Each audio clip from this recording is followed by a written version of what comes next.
जो कोई भी बच्चे आज उनसे कहना चाहता हूं, किसको प्रेम होता है भाई? मैं पहले भी ये बात कह चुका हूं। हाँ। इस झूठे प्रपंच में मत फंसिए। जिसको प्रेम हो जाता है तो उसमें ब्रेकअप नहीं होता है।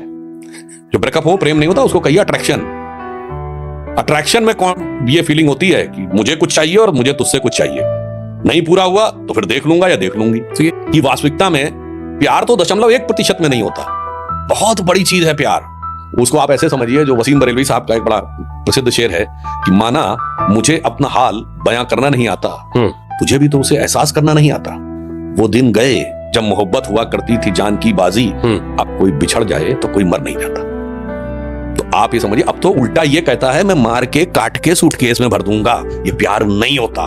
तो बच्चे बच्चियों से कहूंगा, प्यार एक बहुत एसोटेरिक किस्म की चीज है। ये जस्ट एक मियर फिजिकल अट्रैक्शन को मार्केटिंग फोर्सेस और वो सारी फोर्सेस जो भारतीय परिवार को तोड़ना चाहती हैं, आपके मन में प्यार के रूप में भरने का प्रयास करती हैं। लोग कहते हैं ना बड़ी शेरो शायरी और ये सारी चीजें। अरे जरा आगे की कविता सुनिए कि वे मुर्दे होंगे प्रेम जिन्हें अनुभव रस का कटु प्याला है, वे रोगी होंगे प्रेम जिन्हें सम्मोहनकारी हाला है।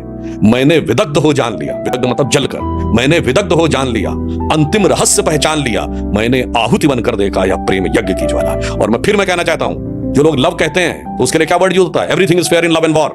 ना, इसका हिंदी क्या है? मैं पहले भी बोल चुका हूं, जंग और इश्क में सब कुछ जायज है। ना लव हिंदी का शब्द है, ना वॉर हिंदी का शब्द है, ना जंग हिंदी का शब्द है, ना इश्क हिंदी का शब्द है। किसी भी भारतीय भाषा या संस्कृत में आपने ऐसी कोई कहावत सुनी है प्रेम और युद्ध में सब कुछ अनुचित उचित है? ना, हमारे यहां प्रेम का एक त्याग है और युद्ध की मर्यादा है।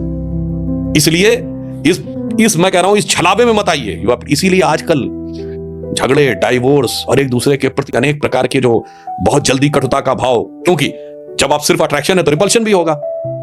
प्रेम में तो क्या होता है? एमलगमेशन हो जाता है, तो फिर रिपल्शन नहीं होता।